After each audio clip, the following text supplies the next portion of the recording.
Salut à tous et bienvenue dans cette vidéo. Aujourd'hui, je vous emmène avec moi un peu dans la nature pour découvrir ce magnifique Toyota Cross-Camp au cas où vous aimeriez soit l'acheter, soit le louer parce que oui, il est maintenant à disposition en location au garage Bercet. Alors c'est parti, on va commencer par la partie extérieure. Let's go! On va commencer par la première chose la plus importante, la clé. Parce qu'effectivement, c'est la chose qu'il va vous falloir pour rentrer et sortir du véhicule. Alors la clé assez simple, on ouvre, on ferme, et puis sur le bouton du milieu, on appuie pour allumer les phares. Ça allume aussi les phares à l'avant. Pratique si jamais on veut voir où est le van, ou bien si on veut simplement allumer un peu autour du van de nuit. Voilà, pour ouvrir le coffre, alors on a la possibilité d'ouvrir le coffre par le bas, ça va ouvrir tout le haillon. Et puis ensuite, on a aussi la possibilité d'ouvrir simplement la lunette arrière, ici avec un petit bouton, qui fait qu'on a directement accès aux choses qu'on a dans le coffre. Et puis, pour ouvrir le coffre complet, ça se passe par là en bas. Hop. Et voilà. C'est aussi ici qu'on va trouver, par exemple, la manivelle pour le store. Store que je vais vous montrer maintenant. Alors, la manivelle qui se trouve dans le coffre. Ici, on voit qu'il y a un petit T. Ce T se met ici dans un orifice. Donc, simplement mettre le T en haut, le tourner d'un quart de tour ou d'un demi-tour et puis le redescendre pour qu'il reste bien en place. Comme ceci. Ensuite, faire attention à la carrosserie, bien évidemment. Après, pour dérouler le store, donc, on le déroule environ 1 mètre.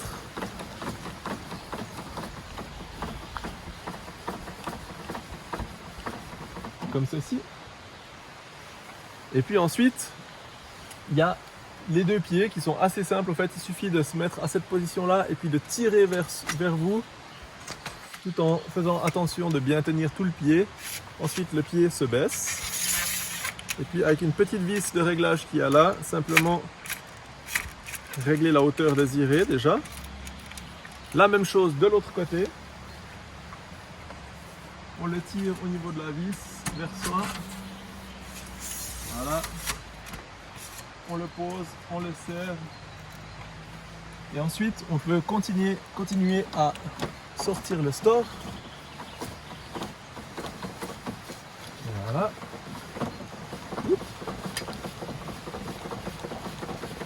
Jusqu'à ce qu'il soit en position complètement ouverte, comme ceci.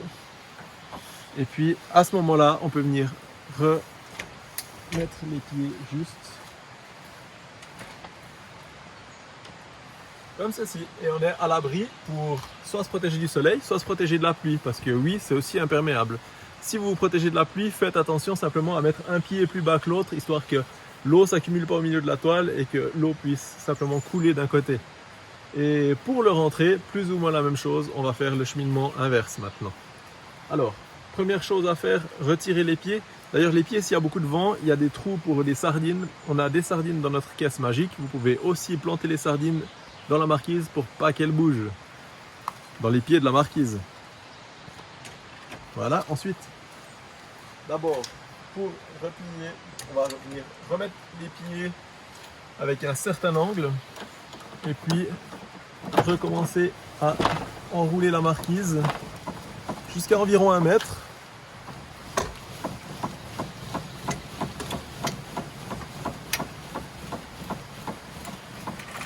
Voilà. On fait attention avec la manivelle sur la carrosserie. Toujours bien faire attention. Ensuite, on desserre les pieds. On le remonte complètement. D'abord, on le bascule le long du store. Il y a un petit élément en métal qui va à l'endroit où il y a une flèche, si jamais. Vous le verrez quand vous l'aurez. Ensuite, simplement repousser le tout dedans jusqu'à ce que ça se clip à l'intérieur. La même chose de l'autre côté. On le desserre. On le remonte jusque tout en haut. Cette petite partie en métal là, bien faire attention qu'elle soit plate. Et la mettre à l'endroit où il y a la flèche et simplement appuyer dessus. Et voilà, et là le store maintenant est prêt à être complètement rentré. Voilà, limbo.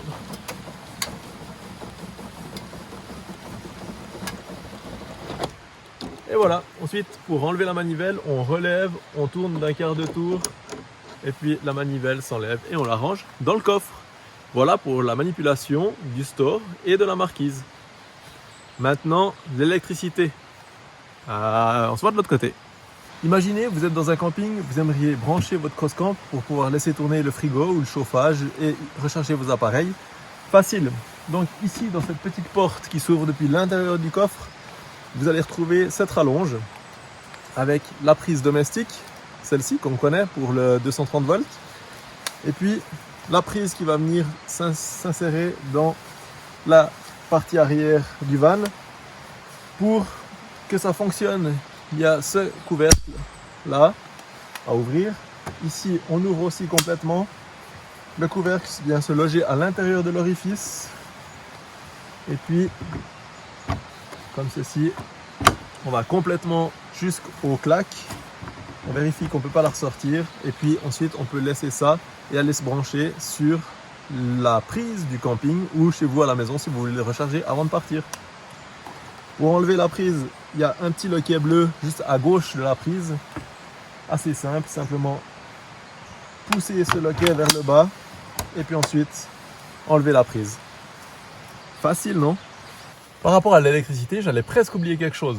Si vous avez des problèmes, quand vous branchez la prise, il n'y a rien qui s'allume à l'intérieur, ici à l'intérieur, si on pousse le matelas vers l'avant, on ouvre cette boîte, là au fond, on trouve un disjoncteur au fait, c'est le disjoncteur de l'arrivée de l'électricité. Ça veut dire que s'il pleut pendant la nuit par exemple, qu'il y a eu un court-circuit pour protéger le Crosscamp, ils sont équipés d'un disjoncteur, ce qui fait que c'est comme à la maison quand les plombs sautent.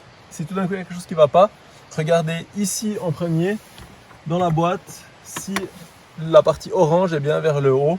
Si c'est vers le haut, ça veut dire qu'il y a peut-être un problème ailleurs. Donc contrôlez une deuxième fois la prise du côté du camping, si l'électricité est allumée sur la borne ou bien du côté du Crosscamp. Et voilà, bienvenue à bord du Toyota Crosscamp. Ici, on va continuer à parler un peu d'électricité pour savoir comment ça fonctionne. Alors, vous avez deux moyens d'avoir de l'électricité à l'intérieur de votre van. Le premier moyen, ce qu'on vient de voir, vous vous branchez sur le 230 volts dans un camping par exemple ou chez vous à la maison à recharger avant une expédition, ou alors en roulant, la batterie auxiliaire du véhicule va se recharger avec l'alternateur. Vous avez toujours la possibilité de voir à quel niveau de charge est votre batterie grâce à ce panneau de contrôle ici. Donc à droite en haut, on a un petit bouton où on voit la batterie et puis ensuite on a des LED qui s'affichent. Si vous êtes entre 13,5 et 12 volts, assez bon signe, vous pouvez continuer à utiliser vos équipements. Si vous descendez en dessous de 12 volts à 11,6, je vous conseille d'arrêter d'utiliser les équipements ou de recharger ou de faire tourner le véhicule un petit moment pour recharger la batterie. Sinon, vous risquez de tomber en rade et puis que tout s'arrête tout d'un coup. À savoir, rien à voir avec la batterie de démarrage, vous arriverez toujours à démarrer le véhicule même si vous n'avez plus de batterie dans votre batterie auxiliaire. Ensuite, dès que vous êtes branché, sur le panneau en haut à gauche, il doit y avoir une petite LED verte qui vous indique que vous êtes branché à un réseau extérieur et que vous pouvez utiliser l'électricité sans trop de problèmes. Pour couper complètement l'électricité, on a le bouton on-off ici, tout en bas à gauche du panneau, où on voit, dès qu'on appuie dessus, tout s'éteint et si on rallume, voilà, tout se rallume. Avec ce panneau-là, dès qu'on l'allume ou qu'on l'éteint, ça va aussi allumer ou éteindre les lumières, le plan de cuisson, le lavabo et puis aussi le petit frigo qu'on a là à ma gauche. Et voilà, maintenant on passe au toit. Et voilà, maintenant on va passer à la partie manipulation du toit relevable. Donc première chose assez importante, pour manipuler le toit relevable, il faut toujours qu'il y ait une porte ou une fenêtre ouverte. Pour quelle raison? Une fois que vous allez lever le toit ou vouloir le fermer, il y a toujours un appel d'air qui va se faire. Du coup, si vous laissez tout fermer, on risque de déchirer la voile et puis de faire des dégâts à la tente. Donc, maintenant, d'abord vous ouvrez une porte ou une fenêtre. Ensuite, première étape, je vous mets là comme ça, vous voyez mieux. On a 3 boutons pression chromés qu'il faut enlever. Ensuite, le premier rideau se démonte. Deuxième étape, on a des loquets de sécurité comme ceci, des deux côtés. Voilà. Troisième étape, descendre la poignée, celle-ci. Quatrième étape, ouvrir les scratchs de la toile. ici, ils ont été utilisés au moment où la dernière fois elle a été refermée. Cinquième étape, ouvrir les deux loquets sur les côtés, la sécurité. Pour ceci, il y a une petite languette rouge au-dessus de la poignée. Ici, donc, pousser la languette rouge vers le haut et ensuite tirer la poignée vers le bas. Ensuite, ceci des deux côtés, donc la languette rouge vers le haut, la poignée vers le bas. Et à partir de maintenant, on est prêt à ouvrir le toit. Pour ouvrir le toit, il suffit simplement de prendre là ou de pousser sur la base du toit. Et hop, on ouvre comme ceci. Tadam! Et c'est ouvert. Ensuite, ce que vous pouvez faire, ici on a le filet de protection. Donc ce filet, on peut le remettre dessus et puis pousser le sommier en haut pour pouvoir se tenir debout à l'intérieur du véhicule. Et puis, autre petite astuce, on a encore ici un petit filet. Voilà, ce filet-là. Au fait, il sert à la sécurité. Si vous mettez des enfants pour dormir en haut, vous pouvez attacher ce filet grâce à ces sangles sur le toit et puis ensuite ça va empêcher les enfants de tomber pendant la nuit ou un coussin de tomber ou quelque chose comme ça. Pratique pour la sécurité. Si vous ne l'utilisez pas, vous pouvez simplement le glisser sous le matelas et puis ensuite il ne vous dérangera plus. Voilà, ça on remet en haut, ça aussi, et puis on lève le sommier comme ceci pour pouvoir être complètement debout à l'intérieur. Pour monter sur la partie lit, il y a deux options. La première option, vous laissez le siège dans ce sens-là, vous mettez un pied là-dessus et vous grimpez à l'intérieur de la cabane, comme je l'appelle en haut. Deuxième option, vous pouvez rabattre le siège ici complètement, poser un pied là et puis ensuite grimper dans la cabane. Faites attention de bien mettre le pied au milieu ou sur les bords de la partie plastique. S'il vous plaît, pas sur les accoudoirs, ils sont très délicats. Si vous mettez 80 kg là-dessus, vous risquez de casser un accoudoir et puis malheureusement, c'est quelque chose qu'il va falloir remplacer après.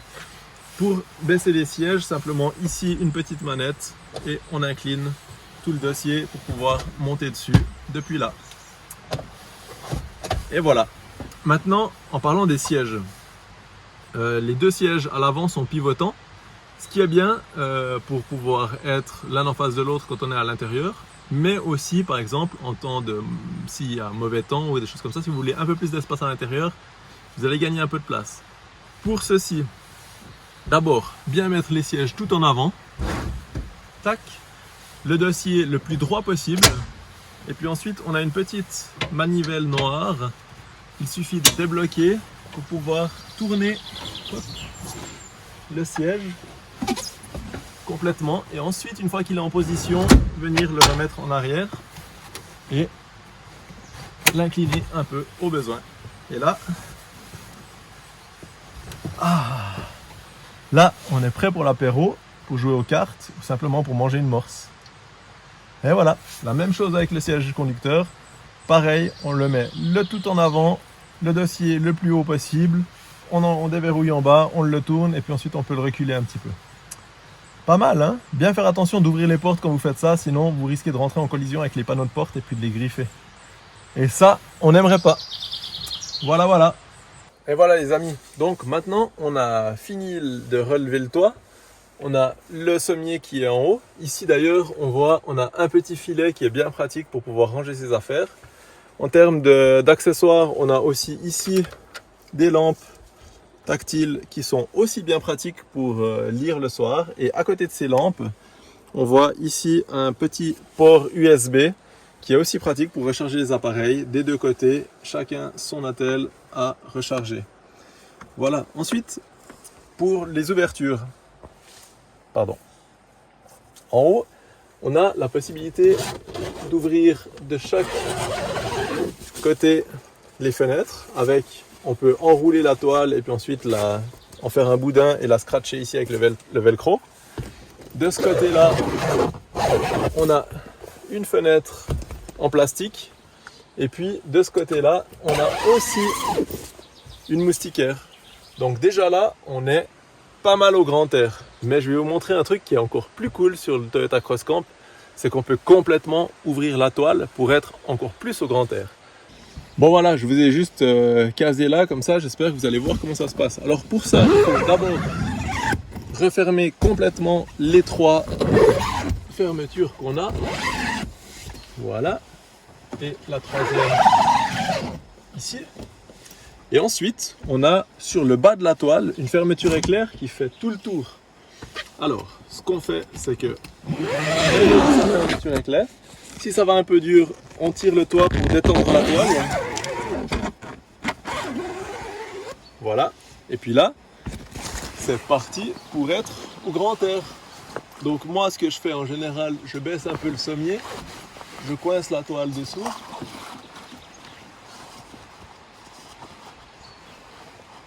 Voilà. Et puis ensuite, on peut profiter de la nature, de la tranquillité, du bruit des oiseaux, du bruit de la rivière, et puis de passer un bon moment.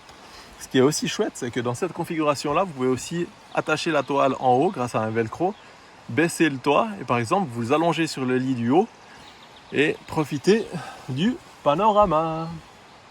Et voilà. Donc maintenant, pour dormir dans la partie basse du CrossCamp, moi, ce que je vous conseille, c'est tout d'abord de tourner les sièges. Donc pour tourner les sièges, je vous rappelle, le dossier droit, le siège le plus en avant possible, la manivelle qui se trouve à l'intérieur des 2 sièges, on la tire, on pivote et on dégage un peu de place pour pouvoir avoir un peu plus de place à l'intérieur. Donc c'est ce que je vais faire maintenant. Je mets le dossier le plus droit possible, le siège en avant et je pivote. Voilà, quand je suis de nouveau en place, je reprends la poignée qui est là-dessous et je retire le siège en arrière. Pareil pour le côté conducteur. Hop, le plus en avant possible. Le siège droit. Et puis ensuite, je déverrouille la console pivotante ici. Je tourne et je viens repousser un peu en arrière. Voilà, première étape. Deuxième étape, il va falloir avancer la banquette le plus en avant possible. Pour ceci, c'est beaucoup plus simple de se mettre sur la banquette, de tirer la poignée qu'on a là-dessous, et puis ensuite d'avancer le plus possible en avant. Troisième étape, on enlève les appuis-têtes. Donc, 1 et 2. Voilà, troisième étape. Ici, on a un petit clapet qui nous permet de baisser la banquette. Donc, on le lève. Ensuite, on met bien, si la banquette est tout en avant, voilà, on met bien la banquette complètement à plat. Ici, on a une ceinture de sécurité qui nous reste. On l'ouvre pour enlever la ceinture. Et ensuite, on retire sur la banquette. On vient la pousser contre la planche qui est au bout. Et voilà, une fois que la banquette est rabattue en bas, on a encore le matelas de luxe qui vient se rabattre par-dessus les sièges, comme ceci. Et là, hop, c'est bon. La place pour 2 adultes. On dort ici assez facilement à 2. Pensez bien pour en haut et pour en bas à prendre vos draps pour protéger le matelas du CrossCamp. Merci pour votre compréhension. Et voilà, maintenant que vous avez passé une belle nuit dans la nature ou dans un super camping au bord d'un lac, il va falloir commencer à ranger.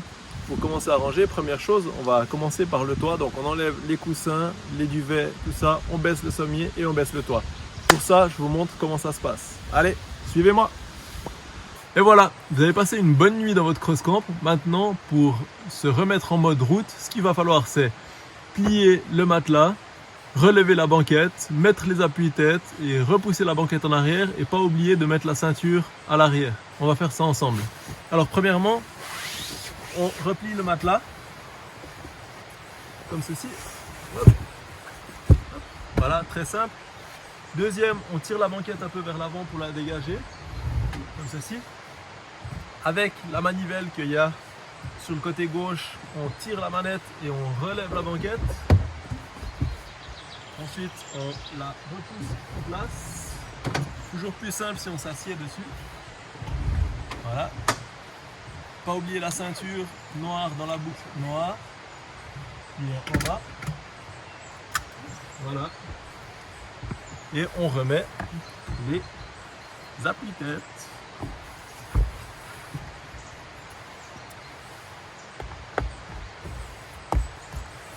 Et voilà, c'est reparti pour la route. Et voilà. Donc si vous avez dormi à la belle étoile, comme moi par exemple ici, première chose à faire, ce sera de fermer la toile. Pour fermer la toile, on la descratch. Donc d'abord on baisse le sommier, on enlève les scratchs et puis ensuite on vient refermer. Si je remonte ça pour avoir un peu de lumière, voilà, on vient refermer complètement le zip qui fait tout le tour de la toile. Pareil que quand à l'ouverture, si ça va un peu dur, on tire un petit peu sur la toile pour pouvoir fermer la fermeture éclair. Voilà. Et hop. Comme ceci. Voilà la première étape. Donc première étape, on ferme la toile, toutes les fenêtres, plus les fermetures éclair. Deuxième étape, on va baisser la partie sommier. Et là, on voit plus rien. Voilà, je vous reprends avec moi et puis on va mettre un peu de lumière. Comme ceci. Là, ce qui est important, c'est deux choses. Première chose, vous ne voulez pas coincer ceci à l'intérieur parce que sinon vous n'arriverez pas à fermer complètement. Donc bien penser à d'abord baisser cette partie-là qui est la partie protection. Ensuite, si je tourne tout ça, celui-ci, vous pouvez le remettre sous le matelas. Le matelas, bien le mettre en place, comme ceci. Et puis ensuite, la chose importante, c'est que quand vous allez tirer sur la poignée pour fermer le toit, il faut bien vérifier que ces éléments-là, qu'on a des deux côtés, se plient vers l'intérieur des deux côtés et non pas vers l'extérieur. Donc, dès que je tire sur la poignée et que je descends, il faut que ces parties-là se baissent vers l'intérieur, comme ceci et comme ceci. Et voilà. Et une fois que c'est complètement comme ça, vous pouvez baisser la toile jusqu'en bas. Pour les derniers centimètres du toit, quand vous le baissez, vérifiez bien au fait que la toile ici ne soit pas coincée à l'extérieur, qu'elle soit vraiment bien complètement dedans. Donc n'hésitez pas à tirer la toile un peu vers vous et puis ensuite à fermer complètement le toit. Maintenant, une fois que le toit il est en bas, on a un peu un petit méli-mélo là. Donc je vais vous expliquer dans l'ordre qu'est-ce qu'il faut faire. Premièrement, vous prenez la toile, vous en faites des petits boudins et puis vous la sécurisez avec les velcro qu'on a. On a 3 velcro au total. Donc un sur la gauche, un au milieu et un à droite. Et grâce à ces velcro là, la toile va déjà tenir un peu plus en place pour le reste de la manipulation. Voilà. Ensuite, deuxième chose, bien vérifier que les crochets où on a les poignées noires et rouges sont bien dégagés avec ces petites sangles de sécurité. Donc la première chose à faire, tirer un peu sur le toit et puis ensuite fermer les crochets en poussant dessus. Pas besoin d'appuyer sur la languette rouge cette fois. Des deux côtés, on met les tiges en T dans les orifices et on pousse vers le haut pour bien verrouiller le toit. Ensuite, la chose suivante à faire, c'est de ranger cette poignée ici. Donc on la met vers le haut et puis on a une petite languette noire au milieu avec un bouton pression qui vient simplement comme ceci. Après on met les sangles de sécurité des deux côtés et puis on vient refermer cette protection avec les 3 boutons pression, un à droite, un au milieu et un à gauche. Et voilà. Faites bien attention de jamais rouler avec le toit ouvert. De 1, c'est interdit. De 2, vous pourriez casser quelque chose et ça serait dommage. Maintenant, je vais vous montrer comment fonctionne la cuisine. Donc, première chose, pour allumer le gaz, il y a besoin de plusieurs paramètres qui sont réunis. Donc, première chose, il faut avoir le toit qui est relevé. Deuxième chose, il faut avoir les 3 vannes qui sont ouvertes. Ça, je vais vous montrer comment faire maintenant. Alors, on ouvre la porte du côté conducteur. Ensuite, on a 2 boutons pression qui nous permettent d'accéder à la bonbonne de gaz. Cette bonbonne de gaz, je vais vous prendre avec moi pour mieux vous montrer, comme ceci. Voilà, on a une bonbonne de gaz ici. Donc, première chose, ouvrir la valve qui se situe à gauche, le détendeur. Voilà. Bien penser de refermer cette valve une fois que vous avez fini. Ensuite, de l'autre côté, ici, on a les réservoirs d'eau. Et puis, là en haut, on a une autre valve. La valve, quand elle est à plat, elle est fermée. Et quand elle est le long du tuyau, elle est ouverte. Donc, ouvrir cette valve. Ensuite, comme les petits dessins là le montrent, il faut que le petit bouton qui se trouve de ce côté, là, il soit vers le bas, comme ceci. Et puis si c'est vers le bas, ça veut dire que ça fonctionne. Mais n'oubliez pas qu'il faut avoir le toit relevé. Donc on va s'amuser à relever le toit encore une fois pour vous montrer comment ça fonctionne. Une fois que vous avez ouvert toutes les vannes d'un côté, vous pouvez encore vérifier que là vous avez bien de l'électricité, que le toit est relevé. Et si vous avez des petits problèmes, faites attention, il y a juste une... Ceci, il faut vraiment bien que quand vous ouvriez le toit, que cette vanne soit en haut. Ensuite, ici, on allume l'électro-vanne. Il faut bien que ça claque quand on appuie dessus. Voilà, avec le petit bouton orange là qui s'allume. Et puis, dès que ceci est bon, on peut ouvrir là, appuyer sur le bouton, le tourner, et puis ensuite, ici, on a un petit piezo pour faire des étincelles. Donc, on appuie dessus, on fait des étincelles, et puis le gaz s'allume. Voilà, si ça prend un peu de temps à faire tout le tour et puis à se mettre en route, simplement rester un petit moment dessus jusqu'à ce que la flamme soit belle et grande. Et voilà. Et puis ensuite, vous avez de quoi faire à manger de ce côté ou de l'autre côté. Pour éteindre, simplement remettre vers la droite. Pour allumer le petit, c'est la même chose, mais voilà, vers le bas. Et puis pour éteindre, aussi le retourner vers la droite. Seulement une fois que tout est fermé, vous pouvez rabattre ceci. Et puis ensuite, faire la manipulation inverse. Arrêter la vanne électromagnétique qui est de ce côté-là, la vanne qui est au-dessus des réservoirs d'eau, et puis fermer la bonbonne, sur le détendeur de la bonbonne. Et voilà, fini pour la partie gaz. Maintenant, je vais vous parler de l'eau. Alors pour l'eau, dans le Crosscamp, ça se passe ici. On a un petit bouton pression sur lequel on vient appuyer pour ouvrir le compartiment où il y a les réservoirs d'eau. On a deux réservoirs, un réservoir d'eau grise comme on les appelle, donc de l'eau sale, et puis un réservoir d'eau propre ici. Pour les remplir ou pour les vider, simplement dévisser les capuchons bleus, enlever les pompes et puis sortir les bidons.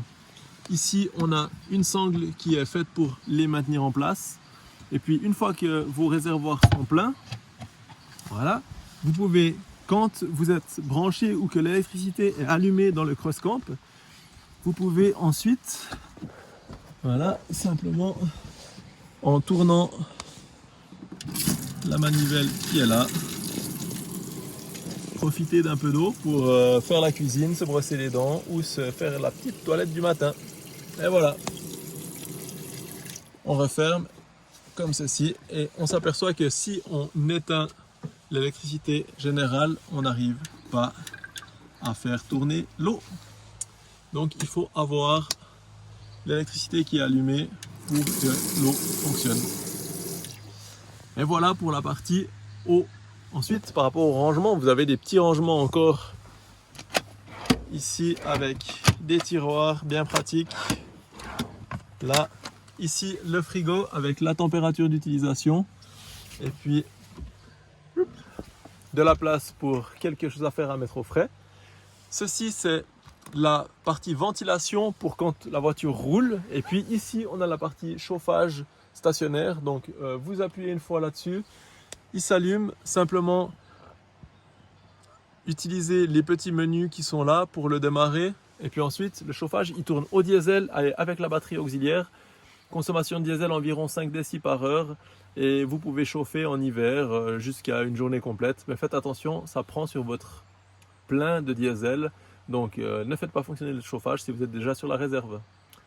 Et voilà pour cette partie-là. Maintenant, on passe à la boîte magique et aux accessoires. Et voilà, on a bientôt fait le tour du CrossCamp. Mais vu qu'au Garage Bercé, on ne fait pas les choses à moitié, on ne vous laisse pas simplement devoir vous organiser complètement avec vos affaires de camping. On a prévu le coup. Donc, à l'arrière du CrossCamp, vous trouverez 2 sacs noirs. Ces sacs noirs, dedans il y a des housses qui vous permettent d'isoler un peu mieux thermiquement et puis de la lumière, le van, donc elle se colle à l'intérieur des vitres pour avoir une obscurité complète. Donc 2 sets de housses, pour l'avant c'est la grande, pour l'arrière la petite.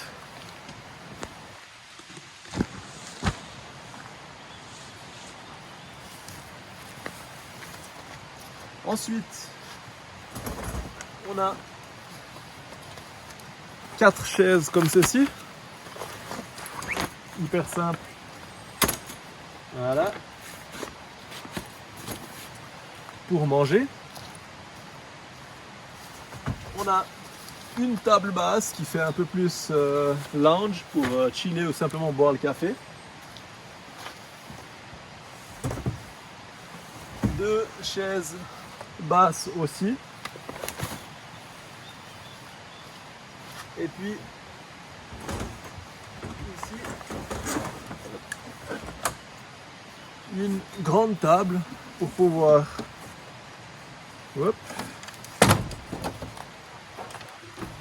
manger bien confortablement à l'extérieur, comme ceci, avec les bonnes chaises. Parfait pour passer un bon moment. Il y a aussi une deuxième table qui se trouve là-dessous. Cette table-là, elle va vous permettre de mettre la table à l'intérieur les jours de pluie ou de mauvais temps.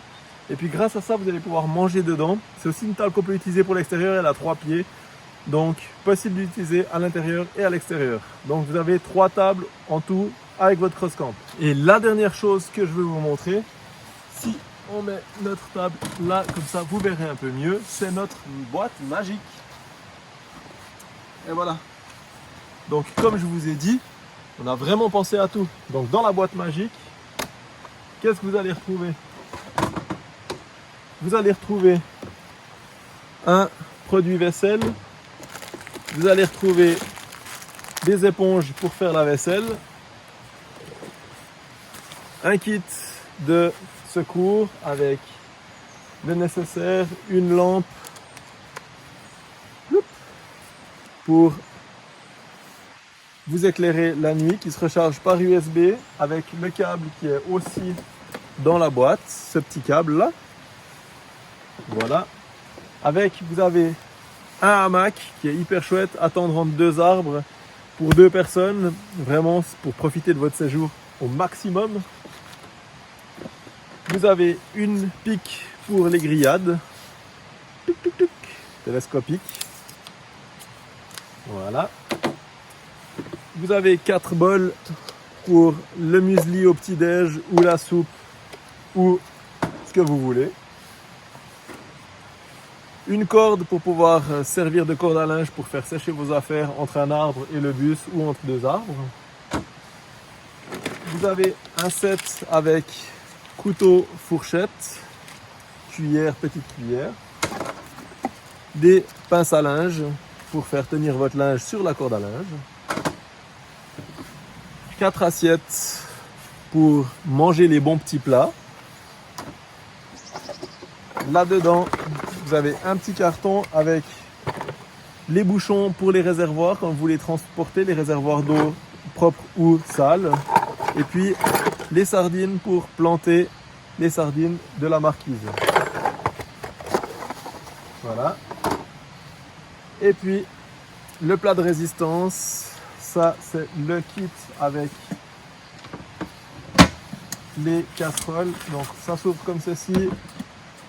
On enlève ça. On a ici une première petite casserole. Hop.